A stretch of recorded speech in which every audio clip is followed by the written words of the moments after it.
I'm Sabrina Rodriguez, and right here I got Khari Snowden with me, a fellow friend of mine that I'm really excited to actually get the chance to interview. And one thing that I was kind of really, blown away with is not only your skill inside the gym, but the knowledge behind all of the power that you do hold. Can you kind of tell me a little bit about what you do to exercise, what I like to call your main muscle? Well, I'm going to school right now. I'm going to UOP, studying history. Yeah, so I'm going to be, hopefully be a teacher, later on in my life after, my fighting career is done and everything like that. But yeah, I'm going to UOP. I'm studying history. I'm taking about 16 units right now. Yeah. So that's a lot on your plate. It is. Sometimes it gets in the way of training, but, at the same time, I do a little bit of time management, and I focus on my school, and I also make sure I'm in the gym, every day of the week. So while you're in the gym, I've noticed that outside of your personal training, you help as a trainer. How do you go ahead and take your own skill and lay it on to the younger generation? What's your influence on that? Well, my influence is obviously my coaches. My coaches are, they pass down their knowledge to me, and I would love to pass down their knowledge to fighters coming up. Even if I can't get to the UFC, it'll warm my heart to get somebody else that's trying to get to the UFC as well. And that's even bigger than my goals, and my ambition is to get these kids to the UFC and have them realize their dream. So is this something that you started off in your youth, or now that I know that you have your history in the military, how did the combative sports come about? So I've always been kind of interested in boxing. I love the Floyd Mayweather back in the day. You know what I mean? Everyone's oh, he's running. I was like, no, he doesn't get hit. It's awesome. Yeah. But I was never good at it. I was never really the most athletic guy in the classroom or the most athletic guy in the play yard. But what got me into it when I was in the military, one of my buddies got me into it. He said, like, hey, there's this guy, Eddie Bravo, he does jiu-jitsu, and he makes these guys that are long and skinny, and they're able to wrap people up and choke on them. I'm like, no way, I'm the biggest nerd in the world, right? Yeah, I'm the biggest nerd in the world, and I'm like, there's no way I can do that. And he's like, I'm telling you, dude, just go to the class and you'll love it. Went to the class, I loved it, I fell in love with it right away, started doing jiu-jitsu, and then I got into kickboxing, and then it went from there, It started at 10th Planet Jiu-Jitsu in El Paso, then I came back here to Modesto, started training with Master Chuy Ibarra and Doug. It came from my friends in the military. They told me, like, hey, it started flourishing from there. Yeah, and it's been an amazing experience, and I wouldn't change anything about it. Okay, so let me ask a little bit about your personal life right now. What do you got going on with your wife? I know you have a new little baby. Yeah. So is it something that you might want to go ahead and have your son be brought up into that industry, or how do you feel about?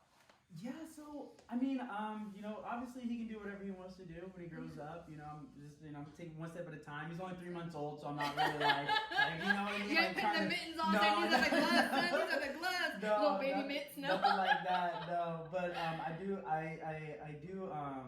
bring him to the gym. You know what I mean? Just to get acclimated to the environment. Yeah, exactly. I know. Last time when I got to see him, Jessica brought him in. I was like, oh my god. Yeah.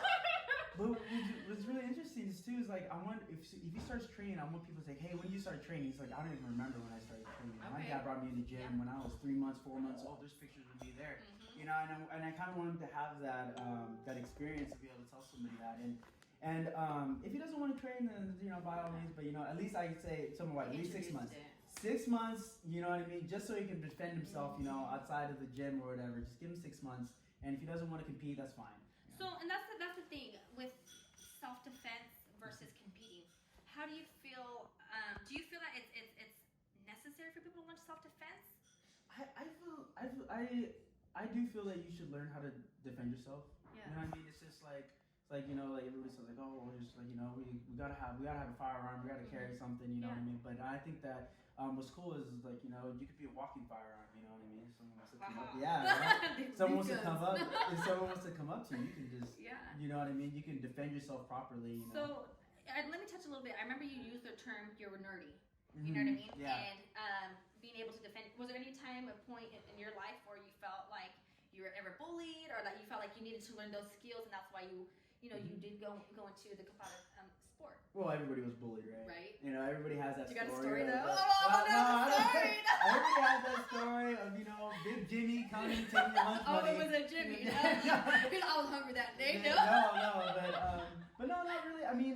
I am a nerd, but I love adrenaline, and I Okay. love that pit in your stomach. Yeah. You know what I mean? The butterflies, I love that feeling, and I think that's why I've always been. That's why I chased the army, and that's why I chased this. Entering the ring. Yeah. So tell me about your last experience entering the ring. That experience, it was kind of bittersweet. I was supposed to go pro. I was coming off a knee injury, and I couldn't really find a fight. Okay. So they said, well, hey, 5150, thank Check them, that they're out. awesome. But they said, hey, well, you know what, you still have a belt, you can defend it if you want, in this show, would you like to? And I said yes, and then my opponent, he was awesome as well. He decided to take the fight, and yeah, it was kind of bittersweet. I mean, I won, but I did wish it was pro. You know what I mean? Okay. But it is what it is. My time will come. And especially I was supposed to go pro this last year, but coronavirus didn't allow us to. But yeah, my time will come, and I just know.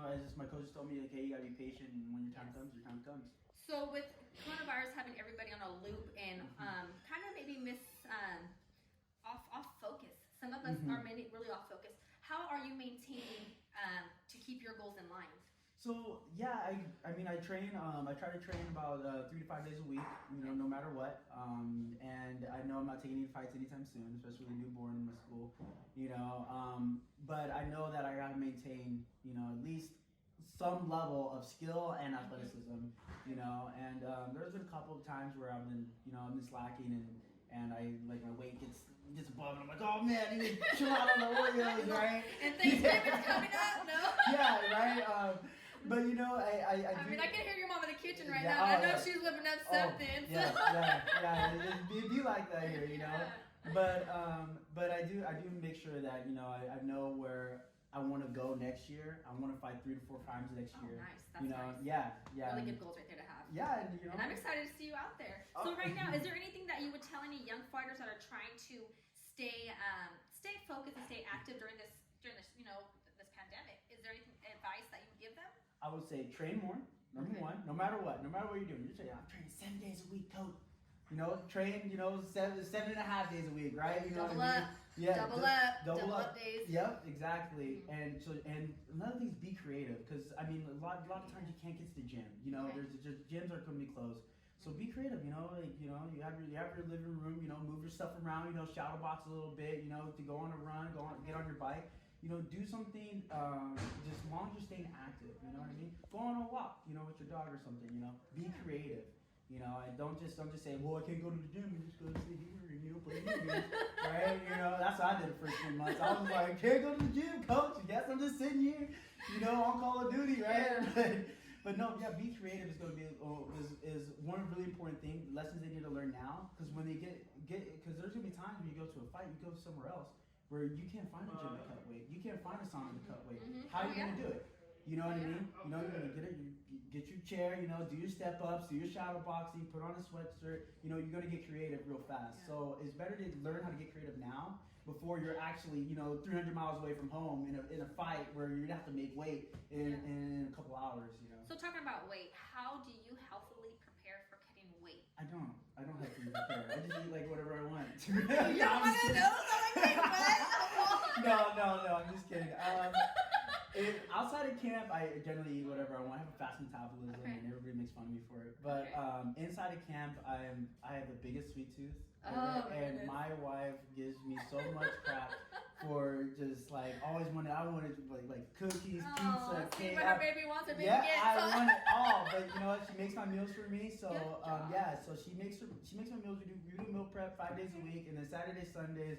We make sure that we're still small. We can spend a little bit outside of them, but make sure the portion size are staying relatively in the same position where we are during the week.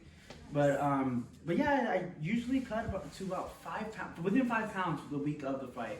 Oh, wow. So if I get to 145, I'm 150 on Monday of fight week. I'm 150, and I usually drop 2 to 3 pounds throughout the week, and there's only 2 pounds of water and I'm there. Yeah, because I'm a real skinny guy. There's not a lot of fat for me to lose, so I got to make sure that I'm not cutting 20, 30 pounds, you know what I mean, before a fight. Yeah. So you're talking about the word being creative. Can you give me a creative quote that you might want to close out on? Creative quote? Creative quote, maybe a mantra, something that you kind of live by. Like for me, everybody knows it. if it was easy, everyone would do it. You know, do you have like a mantra or something? Maybe something's passed along. Well, from 10th Planet, Eddie Bravo would always say, if you don't evolve, you die. So Don't evolve, you die. yeah. So I live by that. You gotta make sure that you're always moving. You're always moving forward. Yes. You know, you're never moving backward, but you're always moving forward. You know what I mean? Because you know this game changes so fast. You know, like ask all these great athletes that were good once, and then all of a sudden, boom, they're not good anymore because they never evolved. They never evolved with the weight class. And I think that is very important for us to learn because you know if we get stuck in this rhythm, you know it's very easy for someone to just snap us out of it and then take over from there. Beautiful. Well, thank you, Khari. It was nice interviewing you, and I can't wait to get it again. Yes, of course. Thank you.